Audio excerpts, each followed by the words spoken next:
Do do do do do do do do do do. Do do do do do do do do. Do do do do do do do do do do do.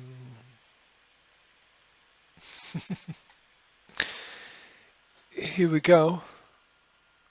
Lock and load, rock and roll. Are you ready? If you're sitting comfortably, then we shall begin. You might not be sitting. You might be walking. You might be jogging. You might be lying in the bath,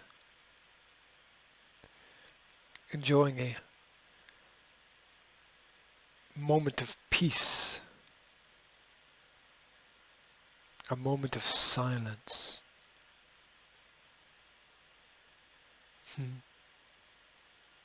How's it going?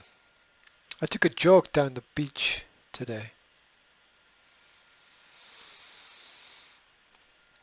The air was fresh, salty. Had to go in and out of the jellyfish that were all stranded there.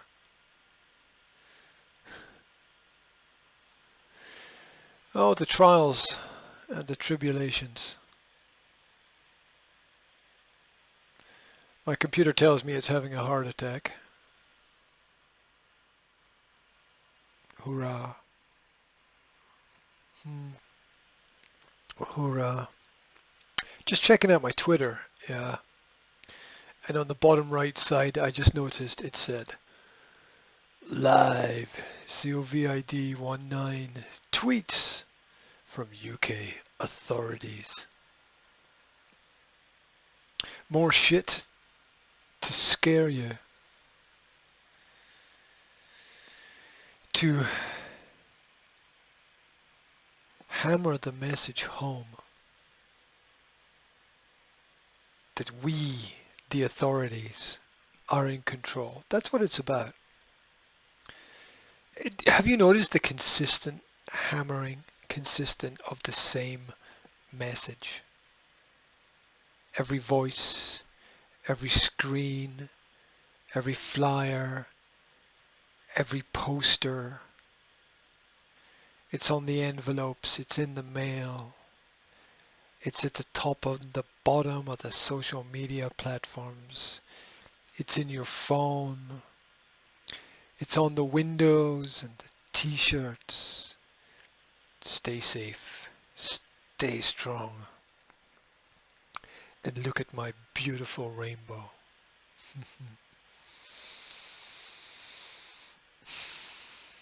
The behaviorists have got everybody figured out.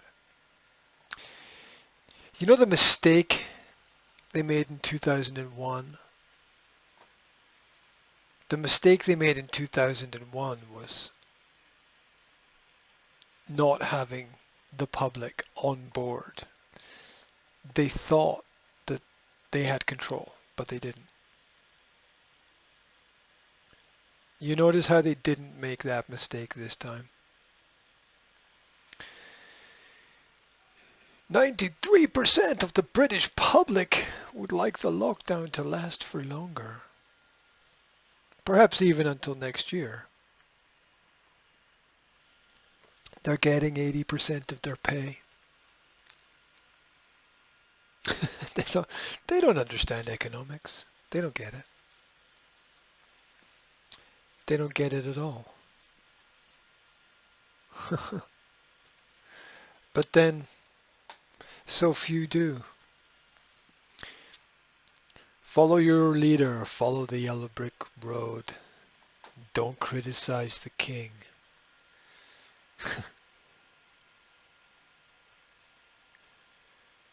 Don't criticize the king.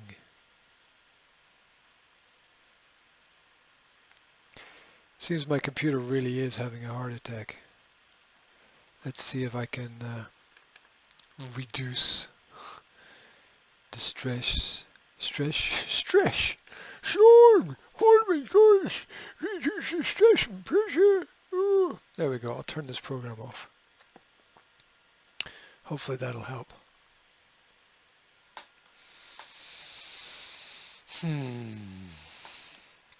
Yeah. When I say the king, I'm not talking about Elvis. Right, I'm not talking about Elvis. I'm talking about the man on the throne. And all the little men on their little thrones around him. All right, governor, all right. Pennsylvania has had less than 4,000 COVID deaths. 70% have been in nursing homes. 70% have been in nursing homes after the governor ordered them to take COVID patients.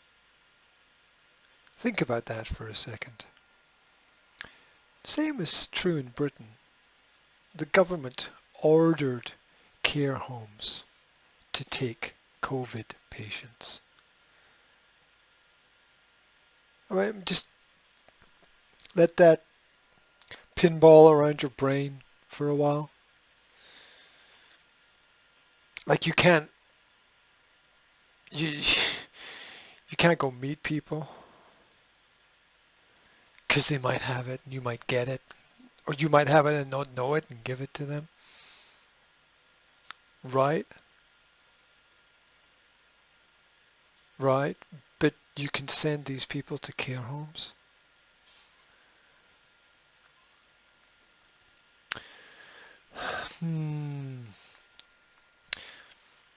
So there were only 1,000 non-nursing home deaths in Pennsylvania. That's 0.008% of the population. And deaths in 0.008% of the population has caused the lockdown to be extended.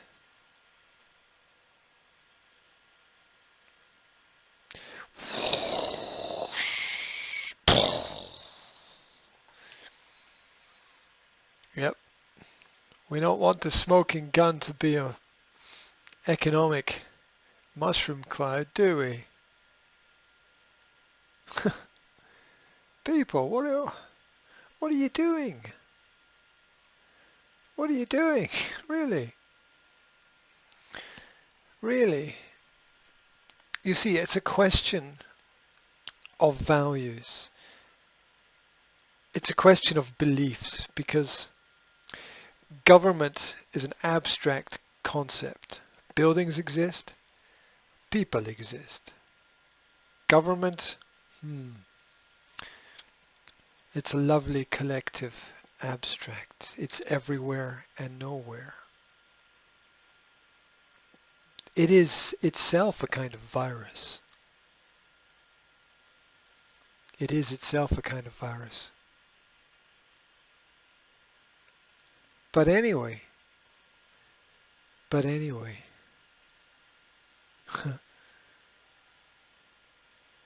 take a chance on life. You might be surprised.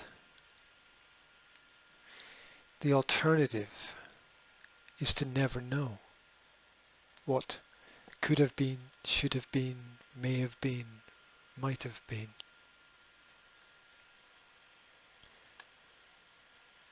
Don't underestimate the human ability to self-educate through this madness. And a reminder that once again, the hands of time are moving. It's closer than 2 minutes to midnight. Tick tock, tick tock, tick tock. Everything dies except for the sound of the clock. Tick tock, tick tock. And so it goes.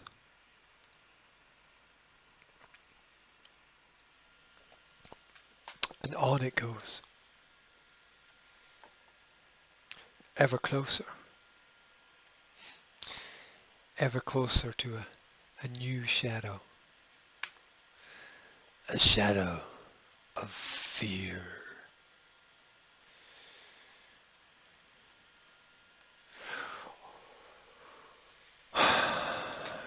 You inhale the message, remain terrified, question nothing, stay at home, stay safe. Why not go out?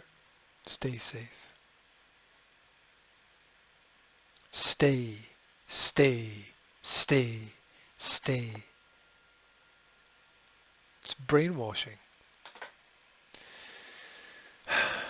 Fear is not your friend, ladies and gentlemen. Fear is not your friend.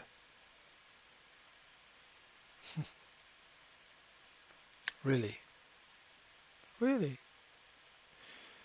Trust me.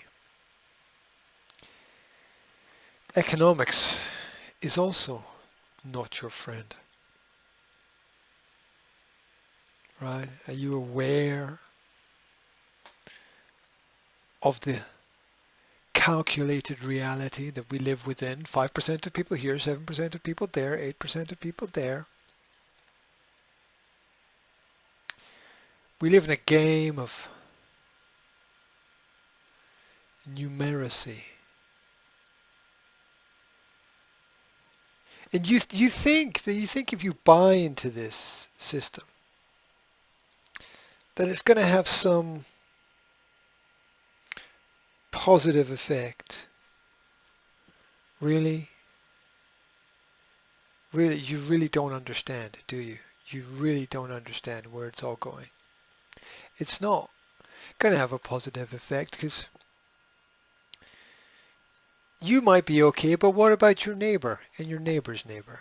You might be okay, but what about the people living above you, below you, to your left, to your right? Uh-huh. Step it up. It's all right. Yeah. What about that? What about those small businesses with the personal touch that make the difference just poof, disappearing? As if by magic, everything was changed. These are not the shops you're looking for.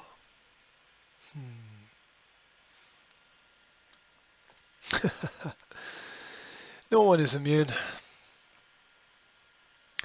It's an ironic twist as the coronavirus pandemic sweeps nations. The very workers tasked with treating those afflicted with the virus are losing work in droves. Emergency room visits are down. And remember, hospitals or businesses, they require customers. Sad but true. Non-urgent surgical procedures have largely been put on hold. In the US, healthcare spending fell 18% in the first 3 months of the year, and 1.4 million healthcare workers lost their jobs in April. 1.4 million healthcare workers lost their jobs in April.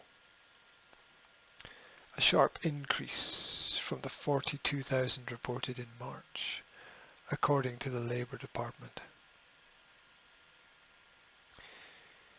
Nearly 135,000 of the April losses were in hospitals.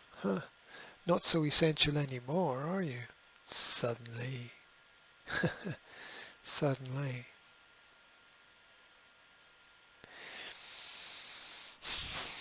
The centers of the eugenics operation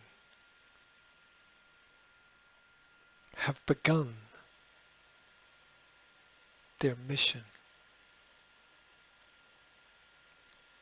to separate the essential from the non-essential, the fit from the unfit, the young from the old,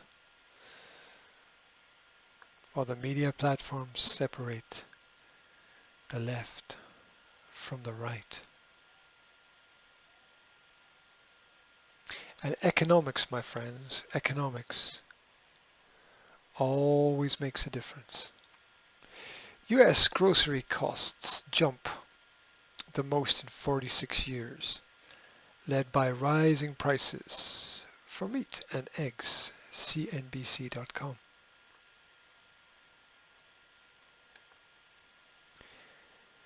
And the rich get richer, and the poor get poorer, and the hungry get hungrier. Are you getting it? Yeah. Do you know where it's going? Can you see where it's going? Do you know what's happening? The latest report on consumer inflation showed the price of food at home surged in April. Prices Americans paid for eggs, meat, cereal, and milk shot higher in April as people flocked to grocery stores to stock up on food amid government lockdowns designed to slow the spread of freedom. The Labor Department reported Tuesday that prices U.S. consumers paid for groceries jumped 2.6% in April, the largest one-month pop since February 1974. The spike in supermarket prices was broad-based and impacted items from broccoli and ham to oatmeal and tuna. Enjoy it while you can. The price of the meats, poultry, fish and eggs category rose 4.3%. Fruits and vegetables climbed 1.5%. Cereals and bakery products advanced 2.9%, and dairy foods gained 1.5%. They rose, they climbed, they advanced, and they gained. Did you? Did you? Did you get it yet? Can you see what's happening? The grocery numbers stand in stark contrast to the broader trend in the United States.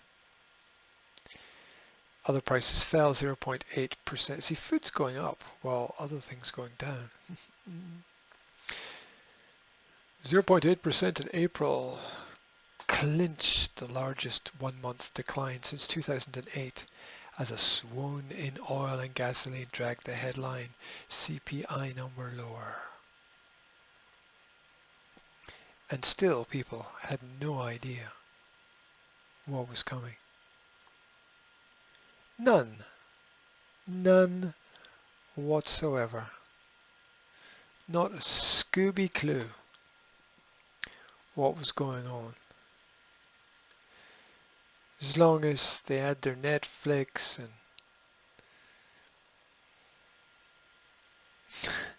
they could stream music from their phone to their headphones, right? As long as they could Zoom call with somebody 1,000 miles away that couldn't help them anyway.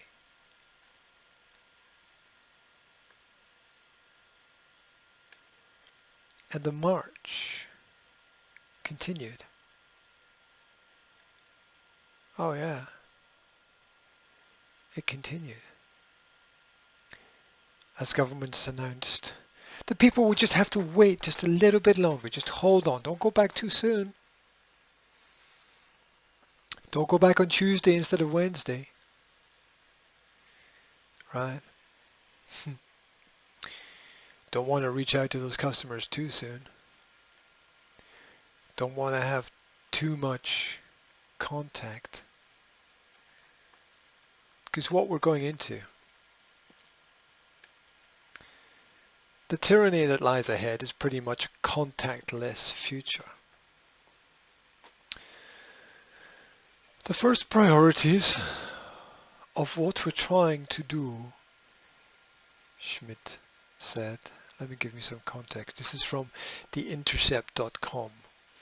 Under cover of mass death, Andrew Cuomo calls in the billionaires to build a high-tech dystopia.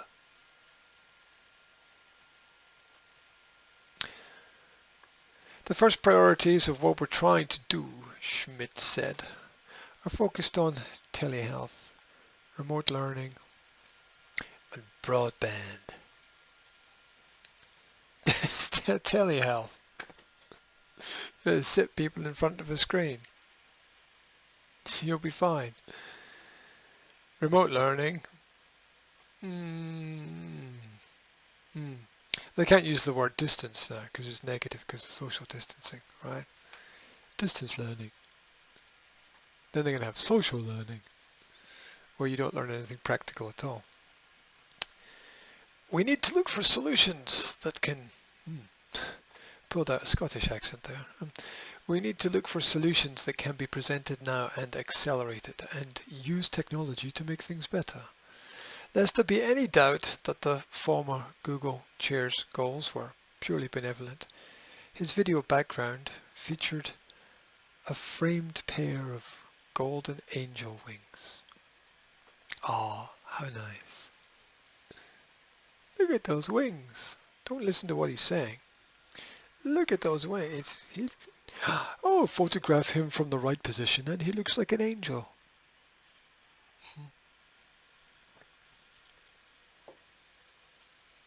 A fallen angel. Just one day earlier, Como had announced a similar partnership with the Bill and Melinda Gates Foundation to develop a smarter education system. Calling Gates a visionary, Como said the pandemic has created a moment in history when we can actually incorporate and advance Gates's ideas. All these buildings, all these physical classrooms, why with all the technology you have? Why? Oh, it's a question like, why with all the technology you have? He asked, apparently rhetorically. Right? Well, you won't... It's all synthetic, isn't it? The clothes we wear are synthetic.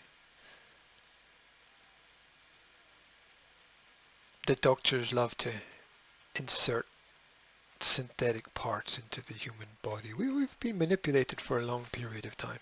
The food is synthetic. The environment is synthetic. The people we follow are synthetic actors and actresses.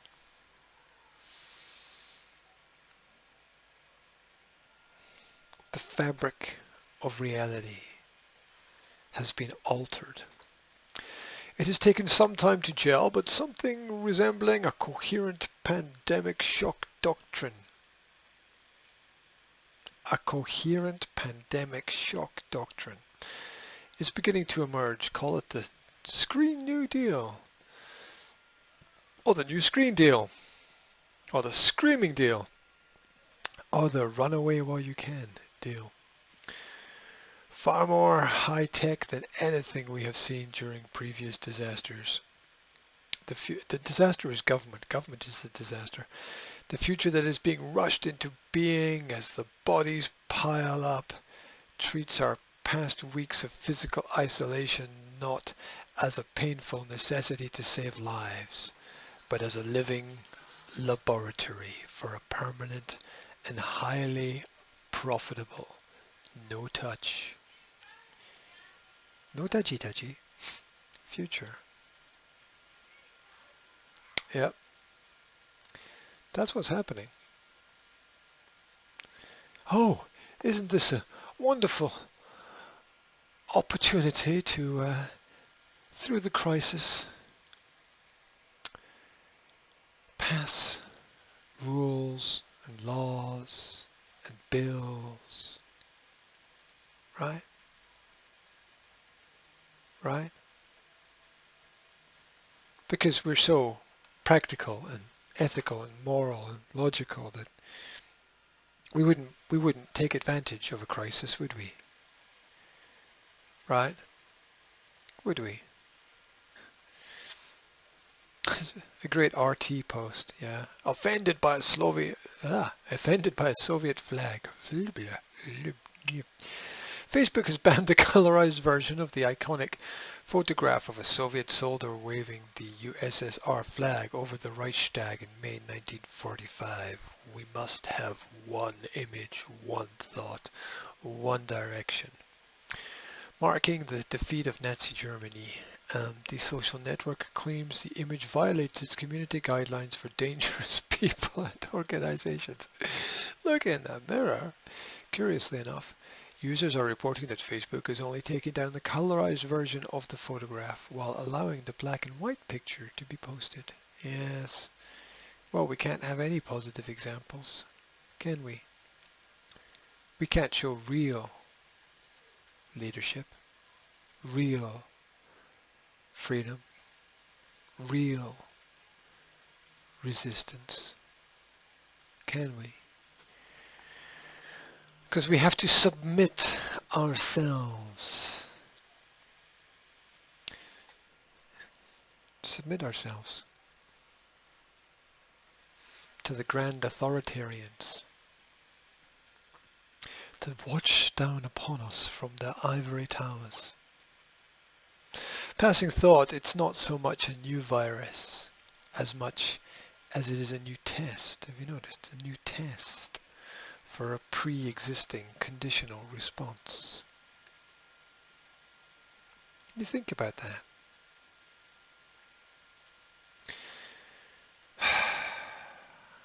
Meanwhile,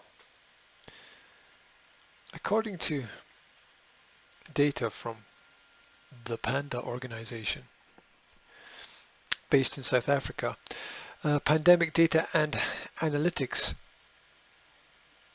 projects reported that if the restrictive lockdown regulations are not discontinued immediately, they may cause 29 times more deaths than they aim to prevent.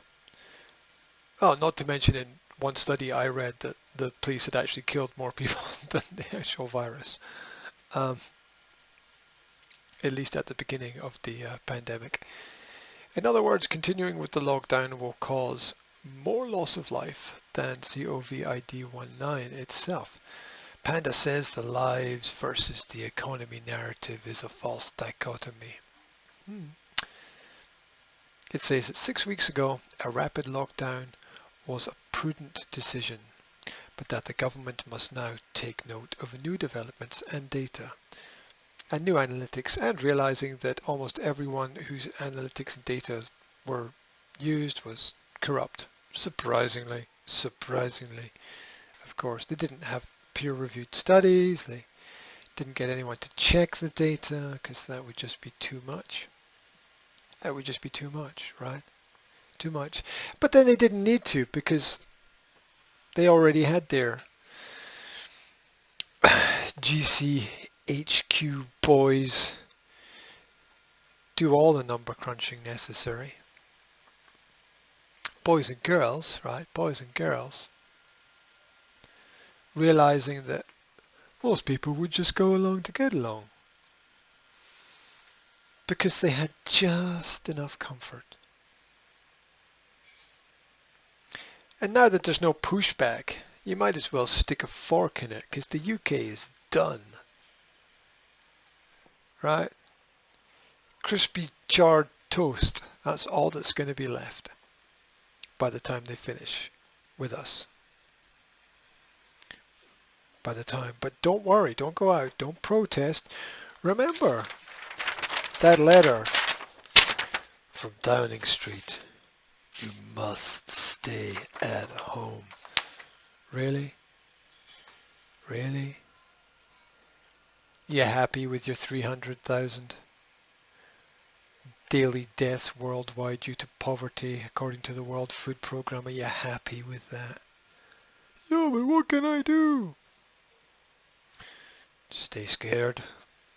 Remain afraid. Promote the fear. Stick a fork in it, guys. A total of 85% of the British public want to see at least some of the personal or social changes they experienced continue, while 9%, just 9%, want a complete return to normal. RSA Chief Executive Matthew Taylor said, "The lockdown is far from over, and it's right that the immediate emergency is the priority, but two things are important to note. Firstly, that the end of the lockdown is ever more likely to be phase than a single event, which will take time to pass, and secondly, that amid the awful news and general doom, we must use this time to imagine a better future. So just imagine.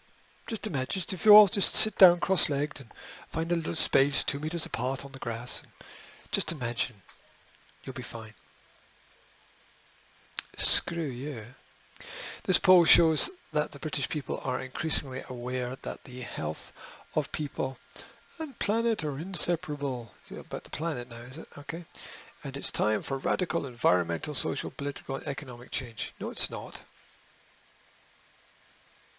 Go back to bed, mate. This was reported in the mirror.co.uk. You see, they want everyone to stay sleeping. They want everyone to stay sleeping. They want one group of people to be heroes and one group of people to be villains. Trouble is, pussies can't be heroes. Not even for just one day. Guys, not even for just one day. Right. What is a hero? Anyway, what is a hero? I think right now, a hero is someone who understands, who knows, who realizes that 15,000 people fly into Britain every single day and 50,000 drive in. Every day. Did you get that? Every day. And I have done since the beginning of the lockdown. So why, while you're bolted into your home, the rest of a certain group of people in the world continue their lives as normal. Right? Who are these people? I have my suspicions. I think I know. But do you? Do you know who they are? Do you know where they're going? Do you know what they're doing? Do you know what they're setting up?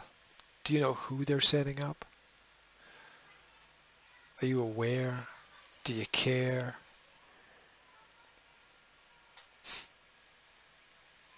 They're coming. But you have to stay locked up in your home. You can't go out and see them putting up those towers, can you?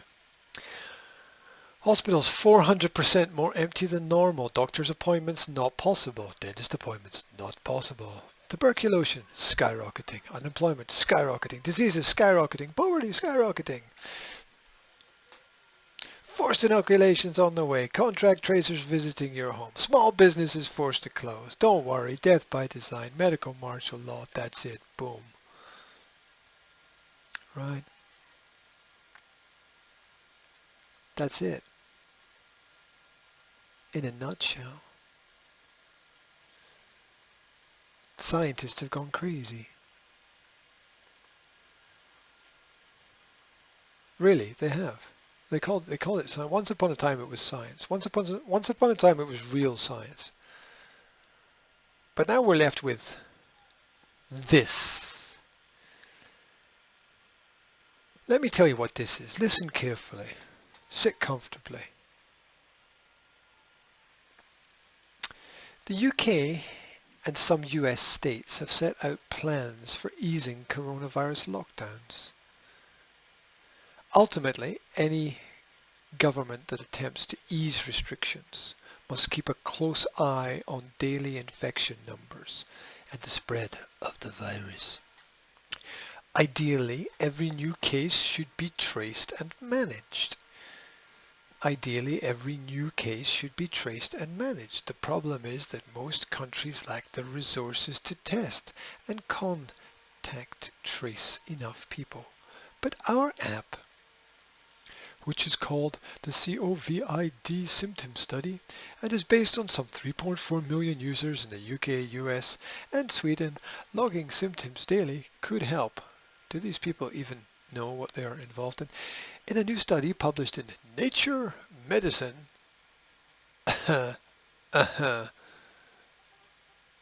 right? Nature Medicine, eh? We show, did you know there was a magazine called Nature Medicine?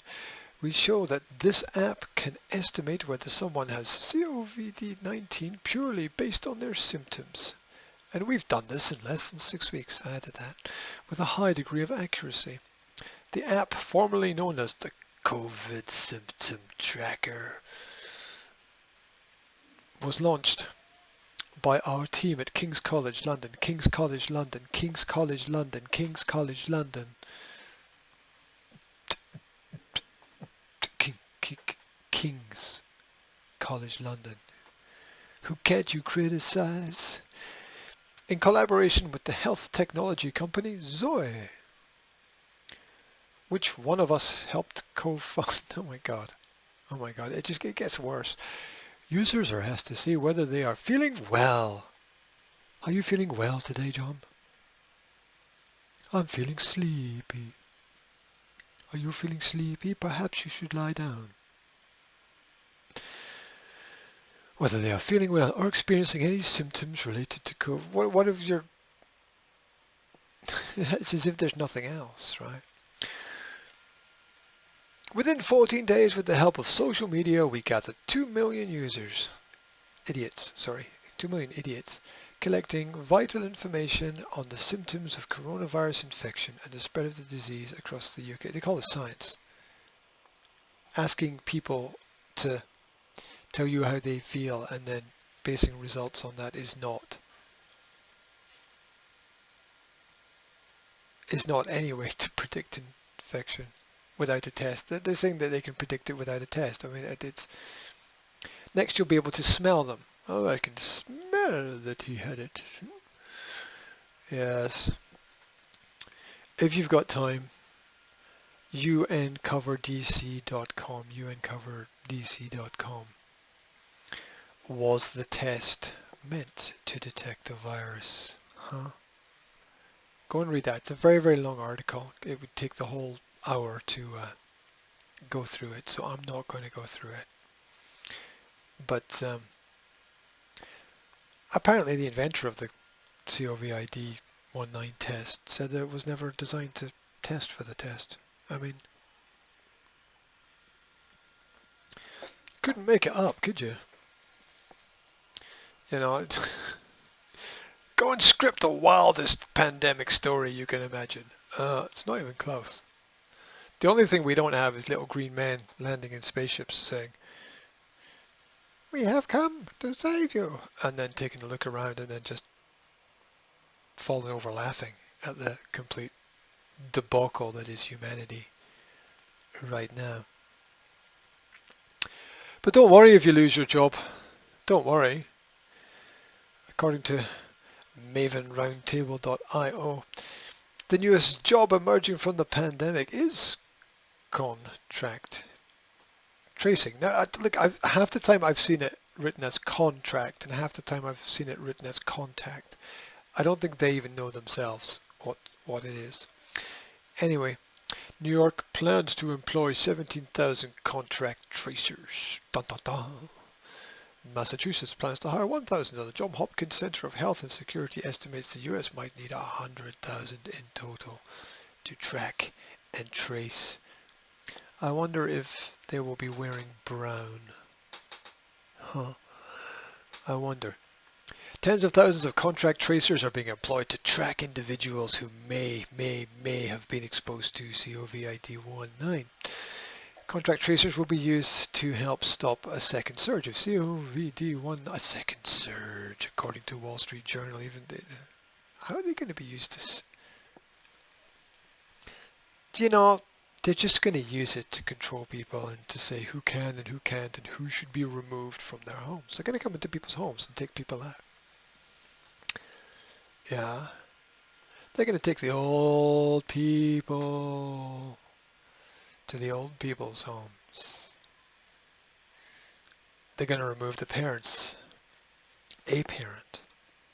But what if you're a single parent, huh?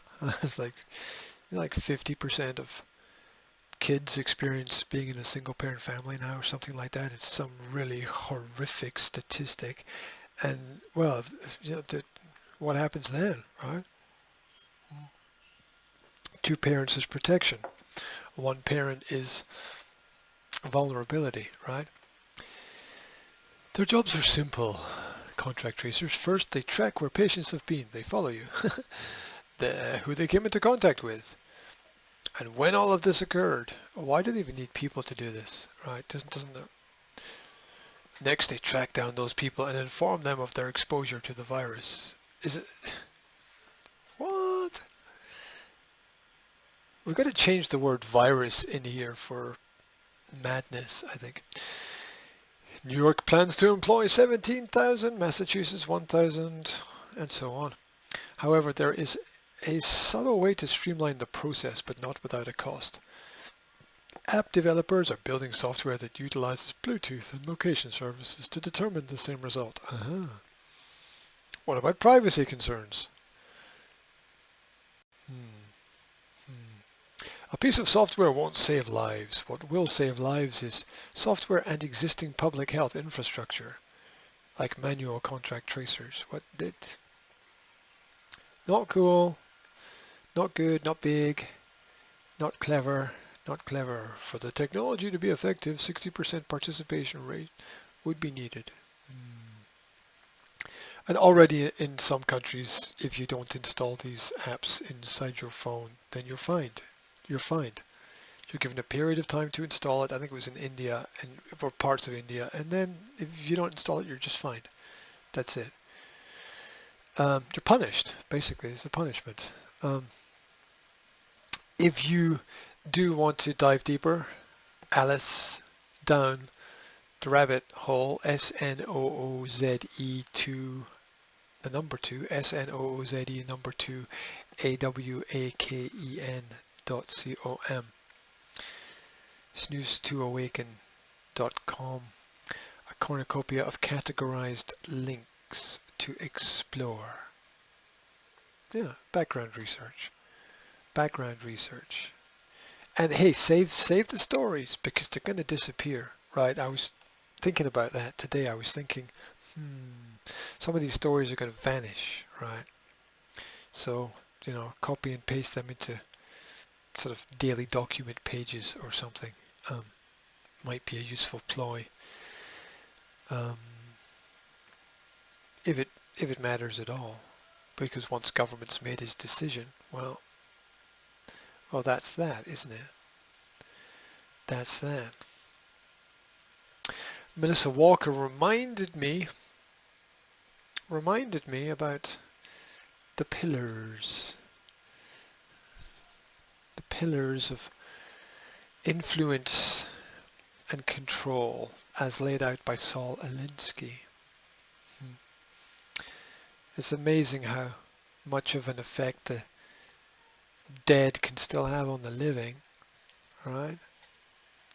Because if you want to control society, you need to control certain areas. You need to control healthcare. You need to control poverty or the flow of money. You need to control debt. You need to control the guns. You need to control religion. You need to control the classes. And you can tick the boxes one by one by one. Yeah. Cloward and Piven.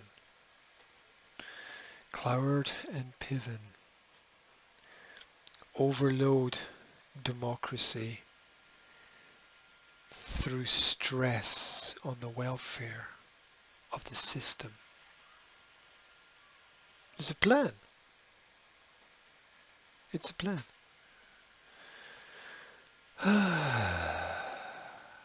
But it's okay, because we've got plans for the plans, right? Because new economies will grow up. Isn't that great? New economies, new opportunities. What could be more efficient in a non-crisis than hospital beds that double as coffins, which have been developed amid the coronavirus pandemic, according to Jessica Schledebeck. Found this on a daily news site. It's not Britain, but could be, might as well be. Hospital beds that can be transformed into coffins are being billed as a grim solution for shortages on both items amid the coronavirus pandemic. Even though there's not more deaths than normal if you go to the morgues and mortuaries and funeral homes and question people there. The morbid,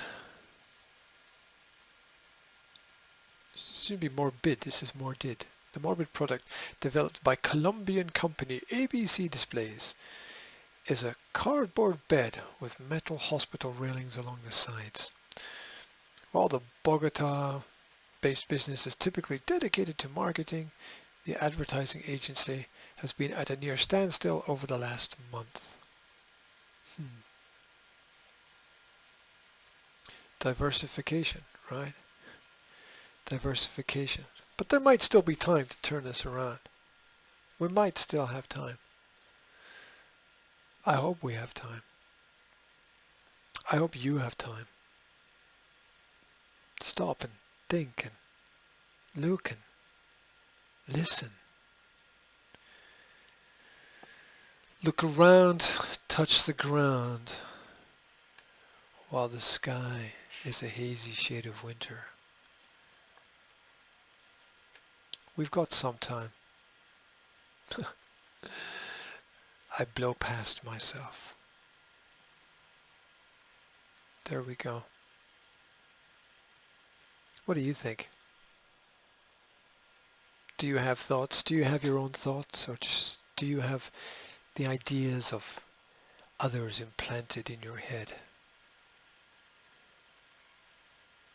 Are you a parrot? Don't want to be a parrot, guys. You don't want that. According to Taiwan News, Chinese leader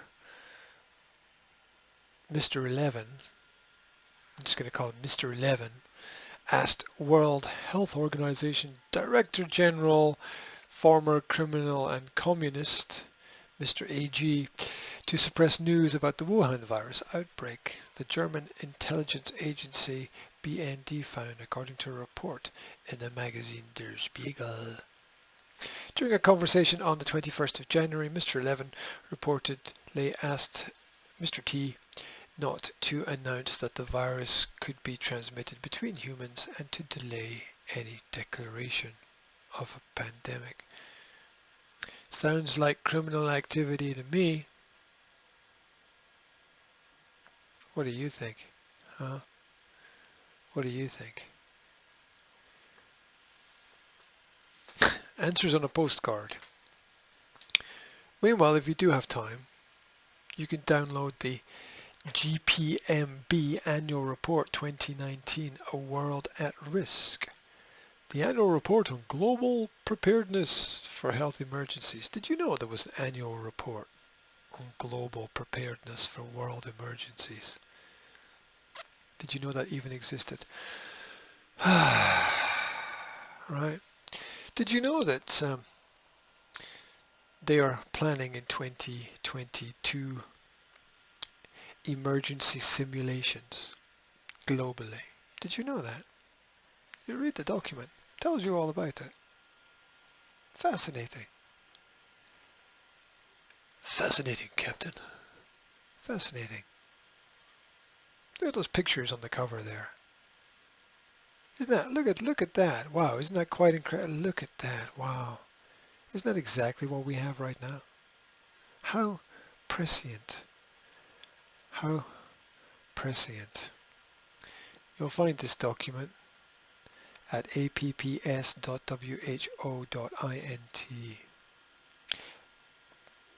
You're going to study the Global Preparedness Monitoring Board. Who are these people? Who's on the board? Who do they work for? Meanwhile,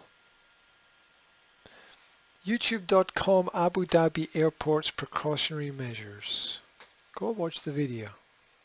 Go and see what the future of travel is going to be like, yeah? The screens, the contactlessness of everything. The contactlessness. I'm sorry. We've disconnected you. I'm sorry. We've lost contact.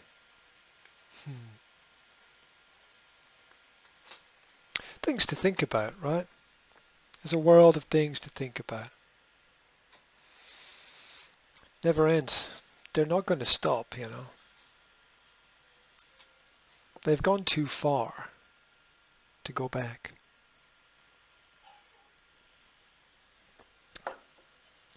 So it's up to Joe and Jane now, right? It's up to the average people to become more than average.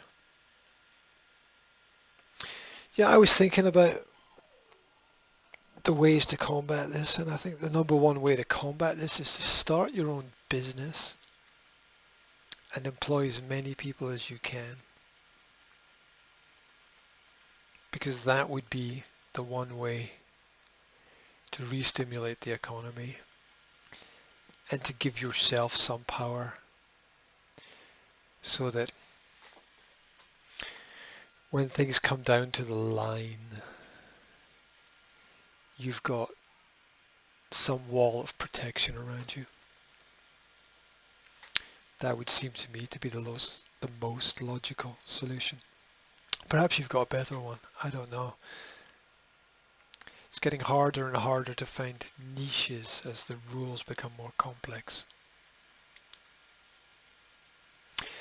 And hell, if you don't like it where you are, and you don't think it's possible where you are, go somewhere else. Get out while you can. So while the restrictions are eased, make your moves, because the noose will be tightened a second time. Guaranteed. Guaranteed. My name's G. I represent the Academy, and you can find more information on Facebook under Graham William Hendry, or on Twitter, or on Instagram, or on LinkedIn. You can also find information about the Academy of Language Therapy and Life Coaching. If you find this useful, please share it. That's it, really. I hope you push back wherever you are, but at the same time, you know, take care, right? Take care. Care for yourself, care for your friends, care for your family, and as usual, don't forget to tell the ones you love that you love them. Speak to you soon. All the best.